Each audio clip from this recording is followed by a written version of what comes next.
When I first told my very religious mother that I had my heart set on a career in soil science, she was ecstatic to direct me to this biblical quote. Tendrás que trabajar duro y sudar para que la tierra produzca algo hasta que regreses a la tierra de la que fuiste formado. Pues polvo eres y al polvo volverás. You will have to work hard and sweat to make the soil produce anything until you go back from which you were formed. You were made from soil and you will become soil. This beautiful quote reminds us of our circular relationship with soil. It is the foundation of the very fabric that makes you, you. Now, how many of you guys passed an agricultural field on your way here? As expected, about 90%. The other 10%, I'm guessing you live on campus, so thank you so much for that long journey. I really appreciate you guys being here. I don't know if you guys know this, but we are currently sitting in what has been coined the salad bowl of the world. According to the Monterey County Farm Bureau, the Salinas Valley exports 50 to 60% of all leaf lettuce, celery, and head lettuce.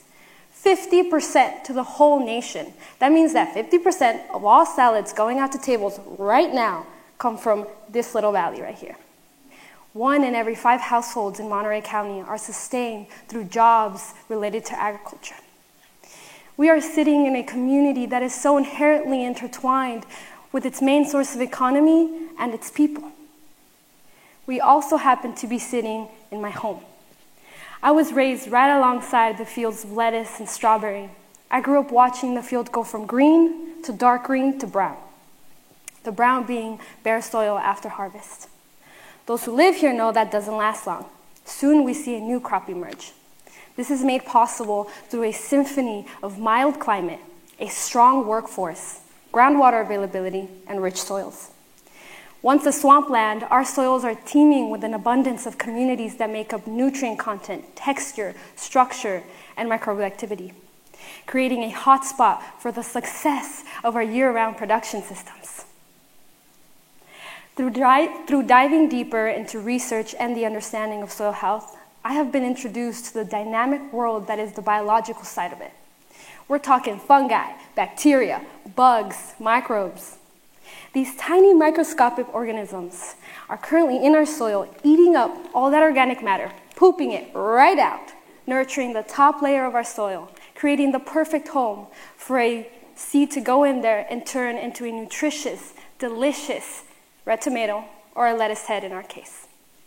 In addition to being the reason why we're able to feed the world, soils are responsible for cycling and housing nitrogen and carbon. At this point in time, this is crucial as we keep running into issues surrounding the excess of these gases. In an agricultural environment, soil is the foundation of our success. It is not only where our food is grown, but where it gets its nutrients. Therefore, it is imperative to monitor and maintain our soil health. Currently, we rely on lab tests to do this. However, these lab tests only focus on the physical and chemical components, resulting in numerical data and leaving out the biologicals completely. Working alongside small-scale farmers, I learned that soil tests are not accessible to everyone. Many farmers are often left to determine their soil's needs through their field history or visual cues, often leading to an over-application of fertilizers. In places like South America, lab tests are even harder to access. That is where methods like paper circular chromatography come in. These beautiful pieces of art showcase the complexity of our soil systems. Every ring is a visual expression of our natural processes in our soil. This tool gives us a literal peek into characteristics like porosity, which is for space and storage of air and movement for root development. Organic matter, which is the decomposing organic material where a lot of our nutrients reside. And microbial activity, those little guys we keep talking about.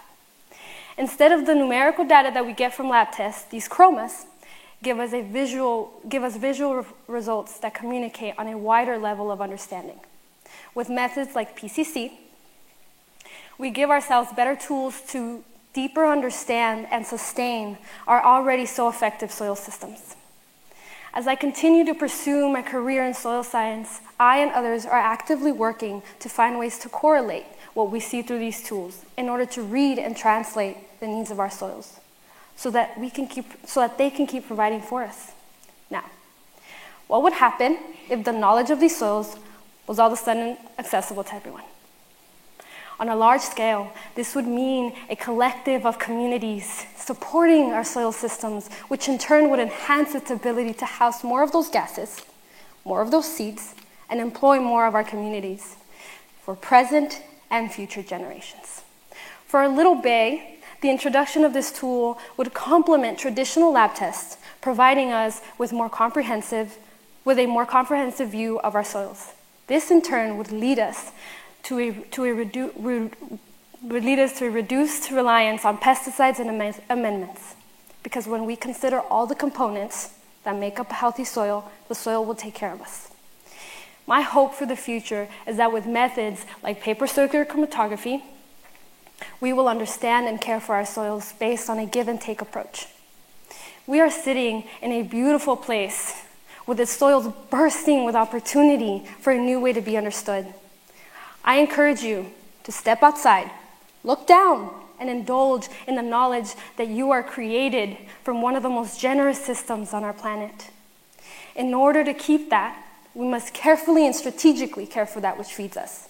And remember, next time you're eating a salad, thank the soil beneath you. Thank you.